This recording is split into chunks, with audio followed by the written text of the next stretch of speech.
popularmente conhecida como a Lei da Palmada, a Lei número 13.010 de 2014 proíbe o uso de castigos físicos ou tratamentos cruéis e degradantes contra crianças e adolescentes no Brasil.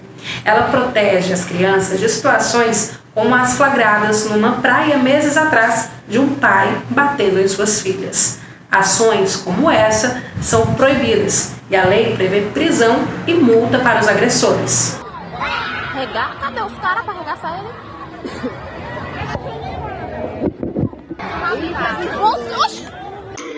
A Lei da Palmada, também conhecida como Lei Menino Bernardo, modifica o Estatuto da Criança e do Adolescente, garantindo que todos eles tenham uma educação livre de qualquer violência física, cruel ou degradante, ou seja, coibir a violência doméstica contra crianças. A pena para esse tipo de conduta pode ser de 1 a 4 meses com multa e, se gerar lesão corporal grave, pode chegar até 4 anos de reclusão. Tapas, palmadas, chineladas, todas essas condutas que ao longo do tempo foi normalizado em nossa sociedade, estão distinguidos lá como crimes, sim, contra as crianças. Então, todas essas ações são proibidas e podem sim ser penalizadas. Para denunciar qualquer tipo de agressão às crianças, se a agressão for iminente, naquele momento flagrante, chame a polícia, ligue 190. Se for algo que vocês já suspeitam que aconteça, pode ligar no Disque 100, que é o número de atendimento à defesa dos direitos humanos, e também o próprio Conselho Tutelar da sua cidade.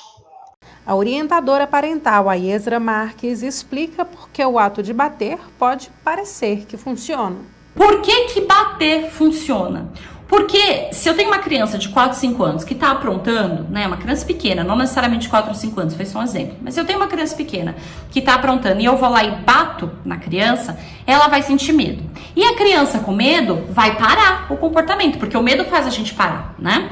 Então a criança pequena, que eu bato, que sente medo, que sente dor, ela vai parar. E aí a gente pode chegar à conclusão de que bater funciona, porque o meu filho estava aprontando, aí eu fui lá, bati, ele parou de aprontar. Funcionou? Funcionou. Mas a pergunta que eu tenho para te fazer é, a que custo?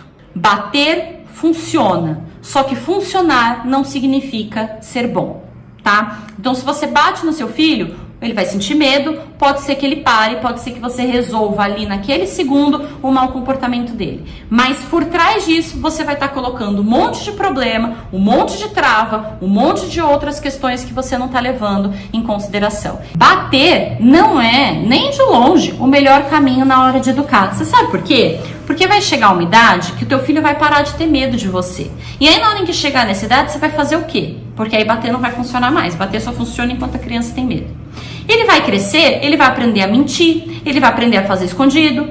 E você vai fazer o quê? Porque o bater já não vai mais dar jeito. Estudos atuais mostram que a violência usada na tentativa de educar pode deixar marcas que duram até a vida adulta. E como fazer para conseguir educar sem recorrer aos castigos físicos? A psicóloga Daiane Amaral dá dicas valiosas de como proceder.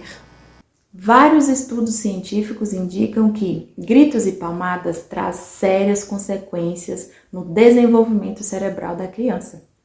A agressão dos pais direcionada aos filhos, tanto a agressão física quanto verbal, ela ativa na criança um sistema de proteção, que é o que chamamos de ansiedade. Toda vez que essa criança ela é agredida, o cérebro entende que está em risco de vida.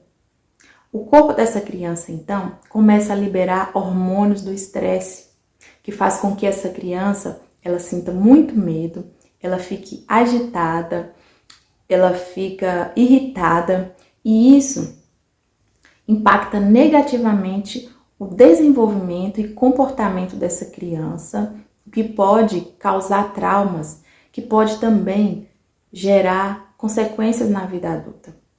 Então, dependendo da fase e da quantidade de tempo que essa criança ela passou em um ambiente traumático, ela pode desenvolver vários transtornos psicológicos na vida adulta, como por exemplo, os transtornos de ansiedade, a depressão, o estresse pós-traumático, a hiperatividade e também a autoestima pode ficar comprometida, entre outras consequências.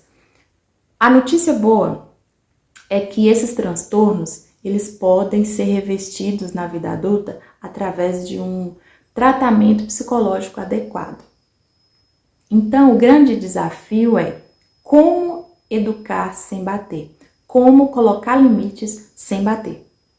Isso é possível através da educação respeitosa, que é um caminho do meio, onde não vamos ser permissivos demais, porque a permissividade, ela também atrapalha a criança, e também não vamos ser autoritários.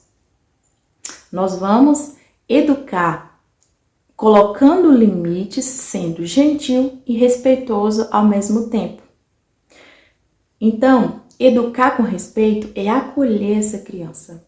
E acolher não significa ceder. Acolher significa validar as emoções dessa criança, acolher essa criança. Como, por exemplo, em um momento que essa criança estiver, fazendo birra, você dizer para essa criança: filho, eu entendo que você está chateado, que você está triste, porque você queria comer o chocolate agora antes do almoço. Mas se você comer o chocolate antes do almoço, vai atrapalhar a sua alimentação. Então, que tal a gente guardar o chocolate para comer juntos como sobremesa? Então, é colocar uma alternativa que seja possível para a criança naquele momento.